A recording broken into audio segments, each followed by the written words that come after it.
안녕하십니까. 반갑습니다. 자욱합니다. 다주택자들이 그죠. 이게 집을 팔아도 팔지도 못하고 지금 사지도 못하는 시대가 되었습니다. 예, 지금 7월 1일부터 양도세 중과가 6월 1일부터 양도세 중과가 시작되기 시작합니다. 다음 달부터 양도세 중과가 시작되는데, 그래서 이 집을 이제는 팔지도 못하고 이런 시대가 되었습니다. 그래서 그 내용을 한번 자세히 알아보도록 하겠습니다. 먼저 영상을 보시기 전 구독, 좋아요 부탁드립니다. 집 팔아도 사도 세금 쪽세라는 겁니다. 그죠? 거주 이전의 자유가 그죠? 우리가 무너졌다는 겁니다. 이게. 왜냐하면 집을 팔고 이사를 가야 내가 이전할 수 있는데, 내 집을 팔면은 세금이 너무 많으니까 이게 또 팔지도 못하고, 또 다른 데 갈래도 이 집을 팔고 이 집을 가려면 세금 때문에 가지를 못하는 거예요. 그래서 가격은 똑같은데 내가 중간에 세금을 내야 되기 때문에, 그죠? 세금이 부과되기 때문에 엄청난 손해를 보는 거죠. 그래서 이제 이전을 못하는 겁니다. 같은 가격 들어갈래 해도. 그 내용에 보면은 6월부터 다주택 양도세가 중과된다는 거죠. 3주택자는 차익의 82%까지, 82%까지 우리가 세금을 낸다는 건 엄청난 거죠. 그죠? 억대 세금 내느니 차라리 보유하겠다는 심리죠. 그죠? 1주택자는 이사갈 매물이 없다 하는 겁니다.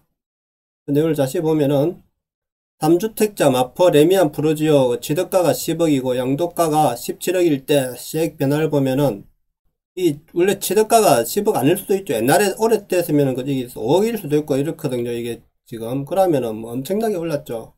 지방 이게 10억일 때, 취득가 10억을 했을 때 양도가 7억이 차익이 남았다 아닙니까? 그죠? 그래서 보면은 5월 31일까지는 4억 352만원인데 6월 1일부터 4억 7,488만원이 된다는 겁니다. 근데 크게 차이는 안 나네요. 그죠? 뭐 7천만원 정도 차이 나네. 7천만원. 아니도 5월 30일 이전만 해도 이거 엄청난 세금이죠. 일단 세금부터 한번 보겠습니다. 1일부터 양도세 최고 75%가 인상된다고 합니다. 다음 달부터 양도소득세 최고 세율이 75% 오른다는 겁니다. 그러니까 6월 1일부터죠. 이에 따라 1년 미만 보유주택을 거래할 때 양도세율은 기존 40에서 70%로 올라간다는 겁니다. 1년 이상 2년 미만 보유주택에 적용되는 양도세율은 60%로 오른다. 네, 지금은 기본 세율인 6에서 45%가 적용된다는 겁니다. 70% 그죠. 1년 미만일 때는 70%, 1년 이상 2년 미만일 때는 60%가 오른다는 겁니다. 조정 대상 지역 내 다주택자에 대한 양도세 최고 세율은 65%에서 75%로 110포인트 올라간다는 겁니다. 다음 달 1일에는 재산세와 종합부동산세 과세 대상자도 확정되는데, 현재 0.5에서 2.7%인 종부세 일반세율은 0.6에서 3.0%로 오른다는 겁니다. 3%라는 거는 상당히 비싼 겁니다. 1일은 그저 과세가 3%. 3주택자 이상이나 조정대상 2주택자에 적용되는 세율은 0.6에서 3.2%에서 1.2에서 0.6%, 6.0%까 6%까지 오래. 이게 6%라는 건 엄청나죠. 그죠? 만약 3주택자라면은, 조정대상 지역에 2주택자가 있다면은, 자, 6%의 우리가 세금 내야 된단 말입니다. 종부세를. 그러면 이게 얼마냐 하면은, 자, 10억이면은 6천만원, 그죠? 이게 사이면은 1년, 10년이 지나면은 6%면 10%, 60%, 그죠? 이게 또 그거니까, 복리가 되니까 엄청난 거죠. 6% 낸다는 거는. 거의 뭐 10년 지나면은 7%가 100% 되잖아요. 7%면은, 6%면은 한 90%까지는 세금이 나간다는 거죠. 세금 없어진다는 거죠. 이래 되면은. 재산세의 경우 여당은 감면 상한선을 기존 공시가에서 6억에서 9억 원으로 높이기로 했다고 합니다. 물론 이제 9억 원 이하까지는 조금 대상이 안 되니까 조금 낮겠지만, 그 이상 되는 집들은 엄청나게 오른다는 겁니다. 그리고 전월세 계약을 맺은 뒤 한 달 내에 지자체 등에 신고하도록 한 전월세 신고제 역시 다음 달 1일부터 시행된다. 이것도 참 문제집니다. 그죠? 전월세 신고제. 자, 임대료 얼마만 받아도 신고해야 된다 이거 아닙니까? 그죠? 국민을 그죠? 완전히 얼가미에 딱 끌어매고 재산을 더 이상 불리지 마라 이런 식으로 딱 하는 정책 같아요. 이게 국민은 우리가 자유시장에서 내가 재산을 불릴 자유가 있는데 재산을 못 불리도록 지금 억압을 하고 있는, 지금은 엄청 올랐지만은 세금으로 다 거두겠다는 의미죠. 이게 남들은 집값이만 올라서 부러워하지만 정작 다른 아파트를 이사가고 싶어도 양도소득세가 3억 원이 넘는답니다. 3억 원이. 설사 다른 집을 산다고 해도 취득세 등 각종 세금을 더하면 1억 원 가까이 되니 이사를 엄두가 못 낸다. 그러니까 취득세, 다른 집을 내가 한 집 하고 다른 집을 갈 때 이 집을 팔면 양도세가 3억, 다른 집을 살 때 취득세가 1억, 그럼 4억 원의 세금을 내야 된다는 겁니다. 그러면 어떻게 이사하겠습니까? 그러면 14억짜리를 사면은 손해나는 거죠. 이게 같은 집을 10억짜리 팔고 10억짜리 사면은 손해나는 거죠. 그렇다고 눌러앉아도 보유세는 매년 1,000만원씩 이상 오를 걸 생각하면 잠이 안 온다는 겁니다. 자, 매년 1,000만원씩 오른답니다. 매년 1,000만원씩. 엄청나죠? 강남을 떠나지 않는 이상 꼼짝없이 갇힌 셈이다. 집을 팔고 또 강남을 떠나긴 싫다 아닙니까? 그죠? 괜히 또 이사 갔다가 집값이 또 다른데 내리고 여기 계속 우리가 유지할 수 있다 이런 생각할 수 있으니까. 서울 개포동에 사는 1주택자는 집만 생각하면 골치가 아프다는 겁니다. 남들은 강남 아파트에 산다고 부러워하지만 속은 새까맣게 차들어가고 있다는 거죠. 그렇죠. 보유세 이거 내려면 힘듭니다. 뼈 빠집니다. 물론 부자들은 상관없겠죠. 월급이 많거나 이래 하면 상관없겠지만은 그래도 우리가 소득이라는 거는 쉽게 늘지 않는단 말입니다.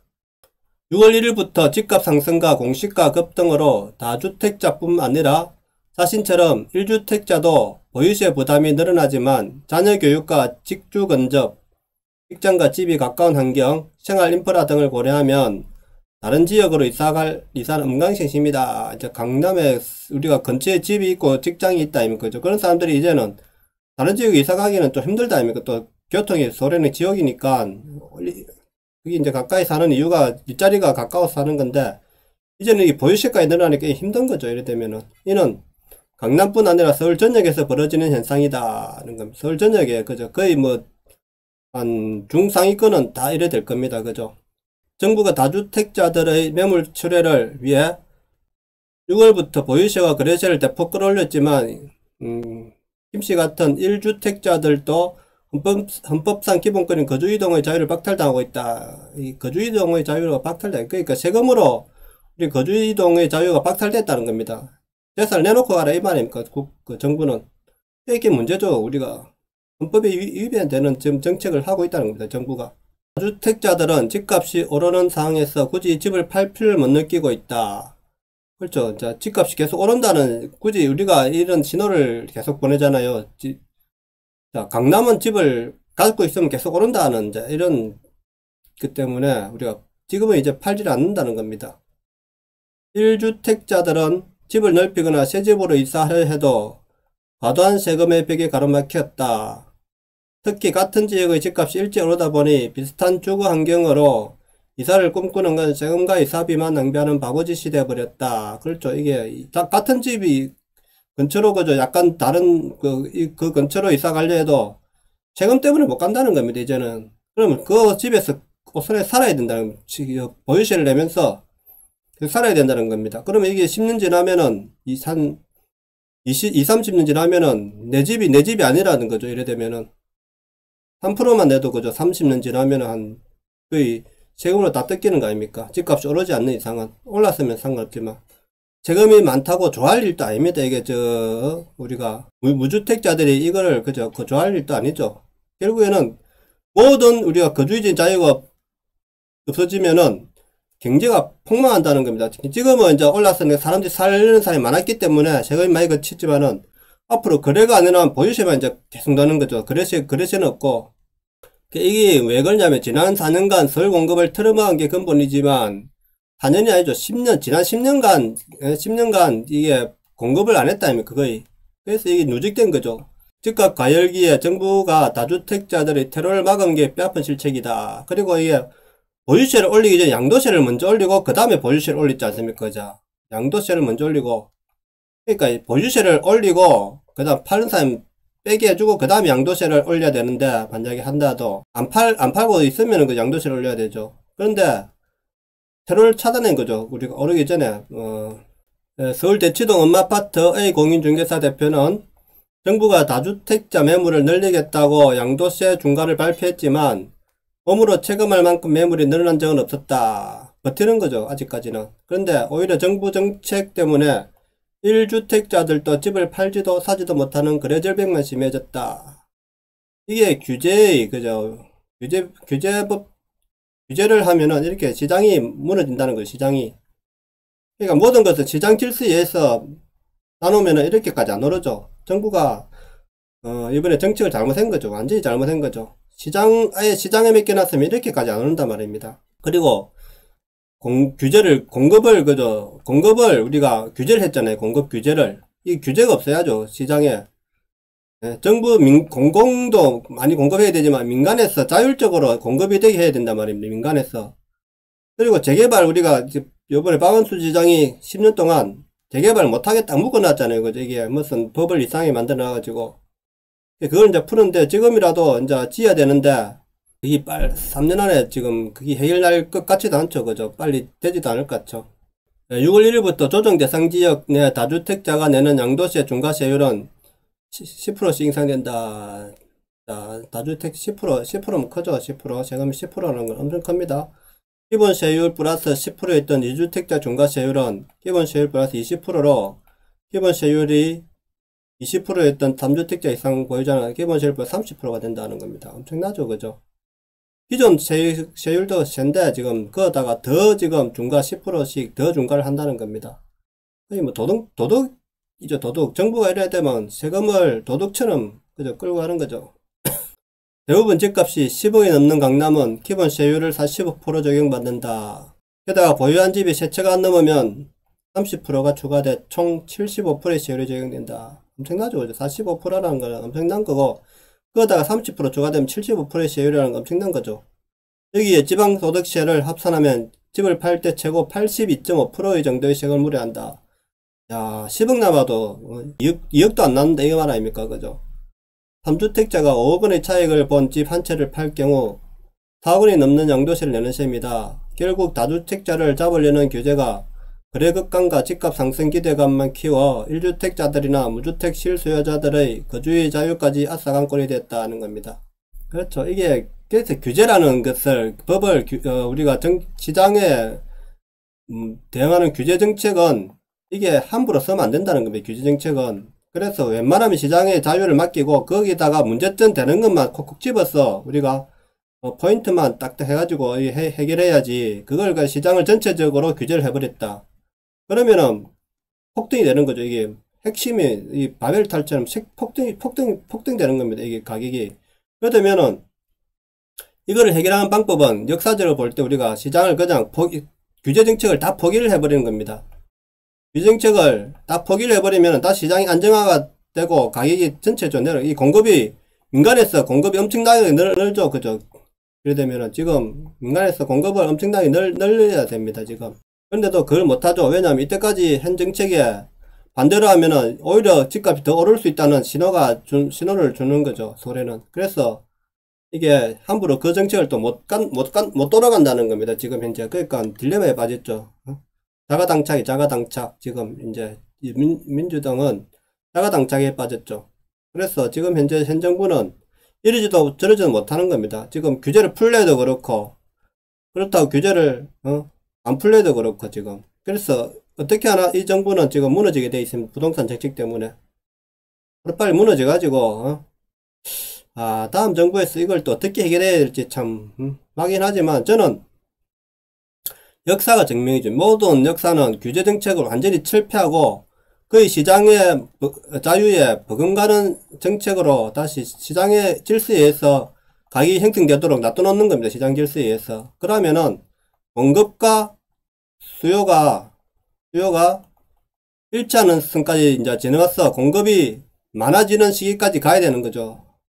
공급이 많아지면 결국은 가격은 다시 하향하게 되어 있습니다. 공급을 해결 안 하고 지금 계속해서 가격만 잡는 거는 무리라는 겁니다. 아무리 가격을 잡으려도 공급 없이 가격을 잡으려면은 결국에는 우리가 이 거짓 가격이 생겨요. 거짓 가격. 거품 가격이죠, 그게. 그러니까 실제 가치는 여기인데 그 가치에 2배, 3배까지 올라가는 거죠, 이게. 핵심 부분은. 지금 서울이고, 그죠. 서울에서 강남만 그래야 되는데 지금 전체적 규제를 해보니까 경기도가 서울에서 강남까지 서울 전체가 지금 올라가 버렸고 그렇다고 이 돈이 이제 지방으로 빠져나가다 보니까 전체 전국적으로 지금 가격이 상승해 버린 거죠. 그래서 이걸 두려워하면 안 됩니다. 지금 두려워하면 안 되고, 그래도 규제를 풀고 공급을 최대한 단기간에 많이 할 수 있도록 해야 됩니다. 지금 서울에 얼마나 열악한 환경을 가진 주택단지 얼마나 많습니까? 지어야죠. 또 쓰고. 예? 물론 손해보는 사람이 있겠죠. 누구는 손해보고 누구는 이익을 보는 사람이 있겠지만은, 그래도 전체적으로 우리가 시장 전체를 봐야죠. 그죠? 하지만 손해보는 사람은 없죠. 그죠? 자기 땅에 지금 재개발 한다고 해서 기존 거주자들이 쫓겨난다 이래 하시는데, 그들이 지금 갖고 있는 집을 계속 가져가는 것보다 재개발 해갖고 받아가는 돈이 더 많아진다. 그러면 그 돈을 받아가지고 다른 집 가서 더 좋은 환경에서 살 수 있다는 겁니다. 그래서 재개발을 해야 된다는 거죠. 좋은 환경을 가지려고 하는 거죠. 그러니까 지금 아직까지 우리가 개발되지 않은 지역을 개발을 해줘야 됩니다. 공급을 엄청 늘렸을 때 그때만이 집값이 지금 이하의 절반까지 내려올 수 있는 겁니다. 물론 핵심 지역은 어떻게 될지는 저도 장담 못합니다. 핵심 지역은 그거는 이제 희귀성이죠. 희귀성을 따지다 보면은 우리가 명화 같은 게 그죠, 그림 같은 게 그렇잖아요. 우리가 이 가치는 우리가 볼 때는 뭐 원가는 얼마 안 됐죠. 그렇지만 그런 가치가 희귀성이 따라서 이게 가치가 엄청나게 오를 수 있는 집은 핵심 그 몇 가지 그렇게 많지 않다는 겁니다. 그럼 그거는 그들만의 리그로 놔둬놔야 됩니다. 어쩔 수 없습니다. 이거는 다 잡을 수 없습니다. 어떤 집은 최고의 가치를 할 수 있는 집들이 생겨나죠.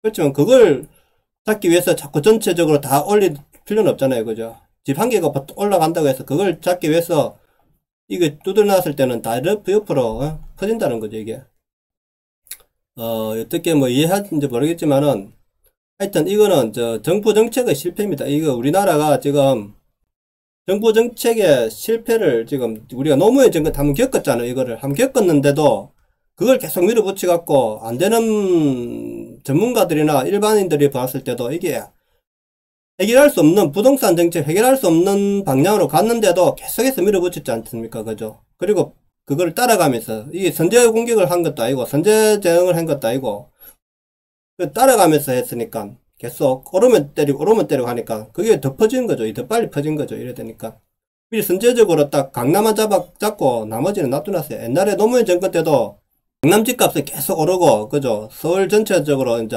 보다는 강남 위주로 올랐죠. 서울. 그렇지만 지방은 완전 초토화 됐습니다. 그 당시에 노무현 정권 때는. 왜냐하면 규제가 강남만 했으니까. 근데 지금은 서울 경기도 전체를 해버리니까 지방까지 덩달아 올라와 버린 거죠. 지방까지. 그 돈이 이제 분산되지. 그때는 서울만 이제 강남에 했으니까 그렇게 많이 빠져나가진 않았단 말입니다. 이게 또 기간이 좀 짧았고, 또 규제 기간이, 실패한 기간이. 이명박 정부 바뀌어가지고 결국에는 이 집값을 잡았지 않습니까? 그죠? 그런데 정부 초기부터 해가지고 지금 5년 내내 4년 이상 그죠? 끌어오고 있잖아요. 4년 이상을. 그러니까 이게 끝없이 올라간 거죠. 지금 한 2, 3년만 하다가 내려왔어야 되는데, 그만두셔야 되는데 안 되는 정책을 계속해서 밀어붙이다 보니까 문제가 생긴 거죠. 그러니까 이 정부로서는 이 정부의 정권을 맡길 만한 자격이 안 된다는 겁니다. 결국에는 나라를 운영할 자격이 없는 사람들이 운영을 했다는 거죠. 물론 우리가 이 정권을 타도해야 될 다른 이유도 있지만은 이런 부동산 정책이나 이런 여러가지 정책만으로도 우리가 충분히 이 정권은 무너져야 된다는 거죠. 자, 오늘 방송은 여기까지 하겠습니다. 내용이 좋았다면 구독, 좋아요 부탁드립니다. 감사합니다.